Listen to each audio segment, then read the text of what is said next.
for the way it goes.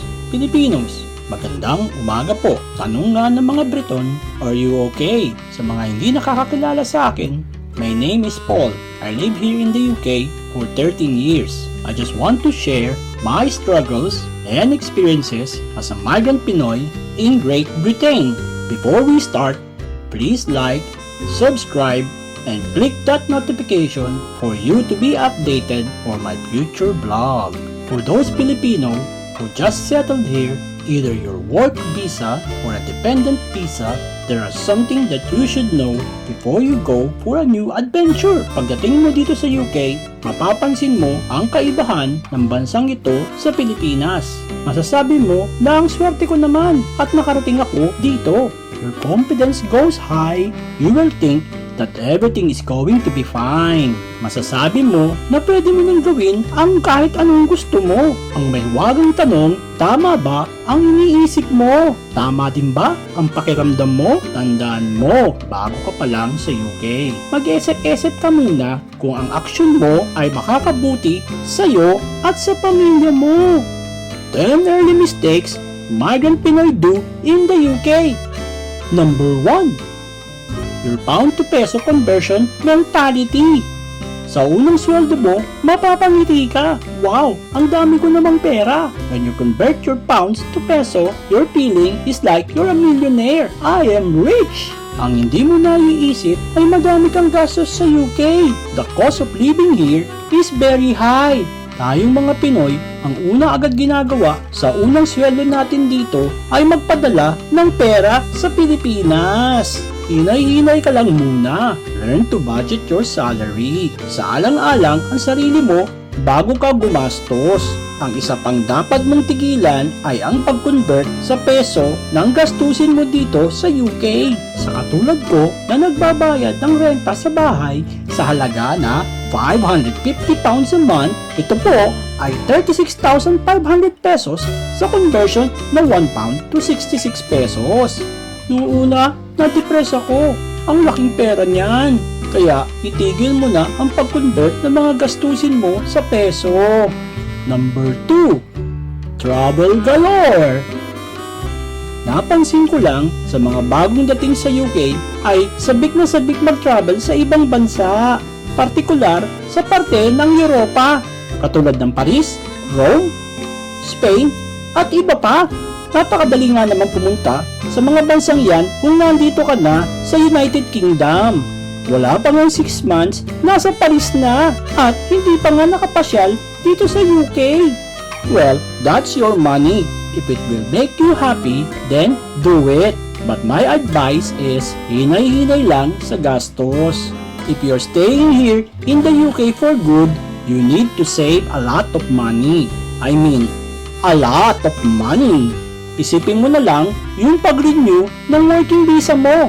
Ang pagkakaalam ko sa mga nurses na bago dito, 3 taon lang ang kanilang kontrata. And after that, you need to renew your working visa and you will pay for it, not your employer. Paano na yung pag-apply mo ng permanent resident na isa ding malaking gastusin? British citizenship will cost you a lot of money too. At kukunin mo ang pamilya mo sa Pilipinas, oh my God, that's a big expense. Kailangan mong magigpit ng bulsa. Ang pagkuha pa lang ng permanent resident dito sa panahon ngayon na 2021 ay inaabot na ng £2,389. Para lang yan sa isang tao. Paano na kung isang pamilya kayong mag-a-apply? Paris won't go anywhere. Kaya kung ako sa inyo, unahin niyo munang mag-ipon ng pera para sa mga papers ninyo at kung makaipon na kayo, pwede na kayong mag-travel galore! Number 3. Credit card habit. Mabilis mag-approve ng credit card dito lalo na sa mga malalaki ang sweldo, katulad ng mga nurse. Kaya madalas nakakakuha sila ng sangkatutak na credit card. Ang problema, pagbayaran na. Kaya nang dumating ako dito, isa ako sa mga nabiktima ng katangahan ko. Nagkanda utang-utang kami dahil sa kakakaskas. We just recently paid our debt 4 years ago. You will not believe me, a lot of Filipino here in the UK declare bankruptcy and under debt management.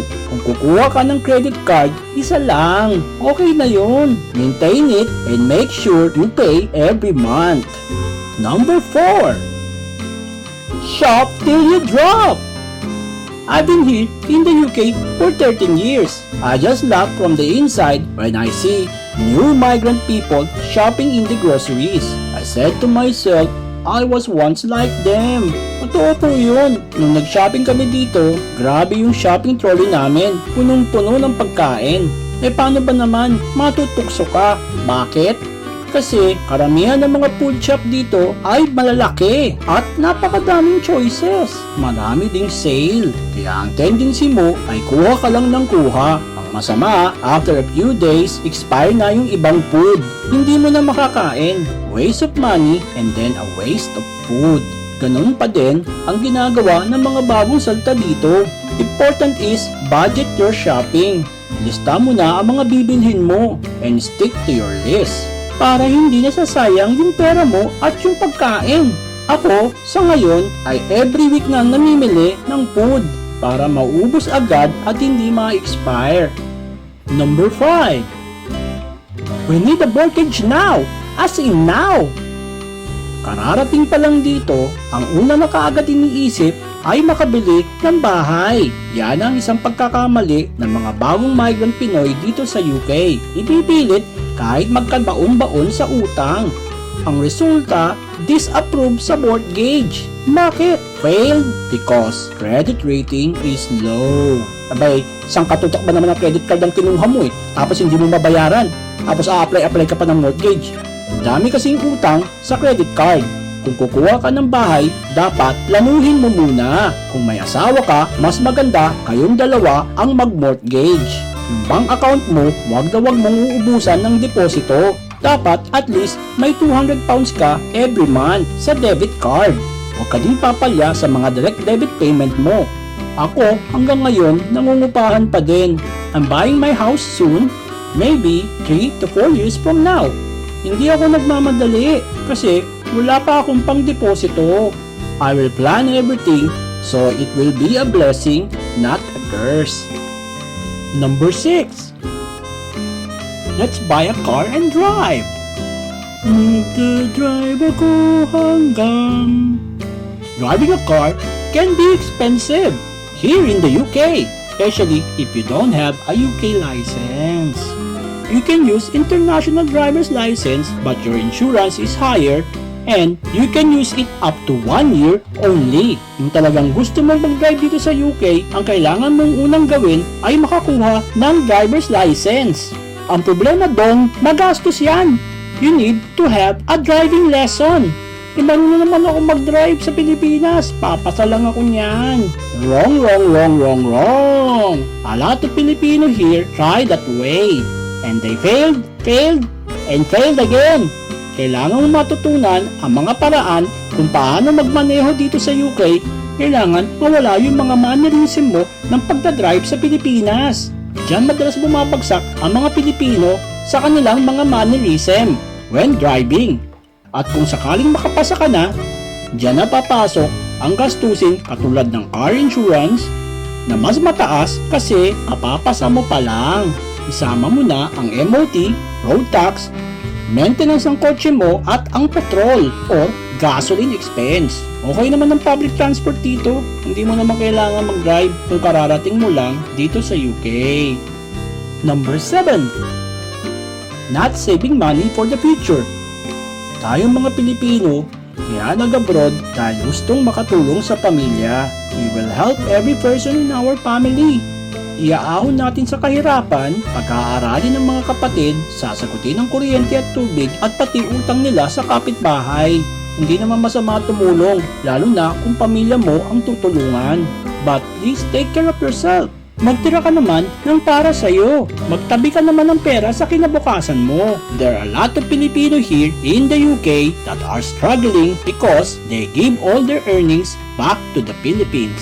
Ang ibang Pinoy, pinapatay ang sarili sa kaka-overtime para lang makapagpadala ng malaki sa pamilya. take it easy and think about yourself. Kung masobrahan ka sa pagod, sa kaka-overtime at magkasakit ka, papaano na sila? Number 8. I'm special because I'm a Filipino living in the UK. You're wrong. You are the same as the other migrant workers here. If you think you're special, this will make you expect big things, and soon you will have big disappointment. That will lead to depression. Tandaan mo, hindi lang ikaw ang migrant worker dito. Madami din ditong brown skin. Hindi lang ikaw. Mapapansin naman natin yan kahit nung nasa Pilipinas pa tayo. Espesyal ang turing sa sarili, lalo na pag OFW. Entitled ako sa ganito, dapat i-provide mo yan. Daming demands. Pag hindi na pagbigyan, sumasama ang loob. Masasaktan ka lang kung ipagpapatuloy mo ang ganyang ugali dito sa UK. Kapag napagalitan ka, dadamdamin mo at mahirap ma-depress. Madalas, nakatago si Haring Araw. Baka kamaaning yan. Aning-aning. Number 9. Let's migrate immediately to the United States of America. I see this too many times with the new nurses here in the UK. Hindi pa nga nag-iinit ang puwet dito sa Britanya. Gusto nang lumipat kay Uncle Sam. We Pinoy are full of colonial mentality, especially to the Americans. Sorry, but my opinion is UK is much better than United States. Why? Because of NHS. Isipin mo na lang, pag nagkasakit ka sa Amerika, ubos ang pera mo. At ang insurance doon ay base sa kung magkano ang binayad mo. People here in the UK are polite. And from my opinion, it's less racism here. UK is a society of multicultural. Ano pang hahanapin mo? I know sad stories of some nurses who migrated in the America at karamihan sa kanila ay hindi nakapag-nurse dahil hindi makapasa-pasa sa mga exam doon sa United States. Kaya ang kinalabasan, carer lang sila sa nursing home. Yung iba nga gusto nang bumalik dito, kaso it's too late. Hindi sila nag-British citizen.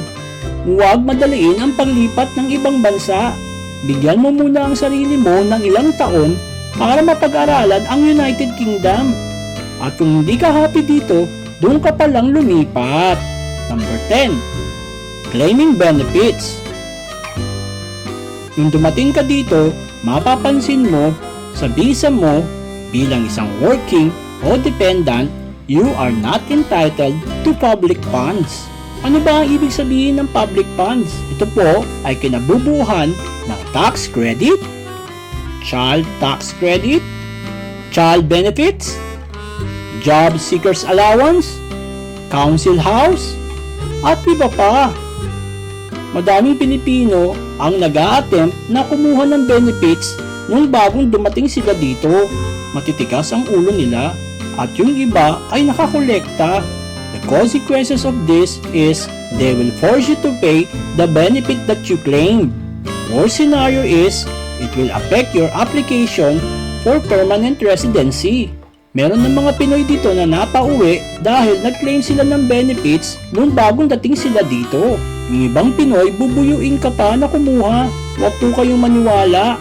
Kung makakuha ka ng permanent resident, doon ka palang pwedeng mag-apply ng benefits. When you migrate here, just step back a little bit and take everything easily. Hinay-hinay lang po. Whatever you will do, think twice before you go. Sabi nga po ng isang Chinese, one moment of patience may ward of great disaster.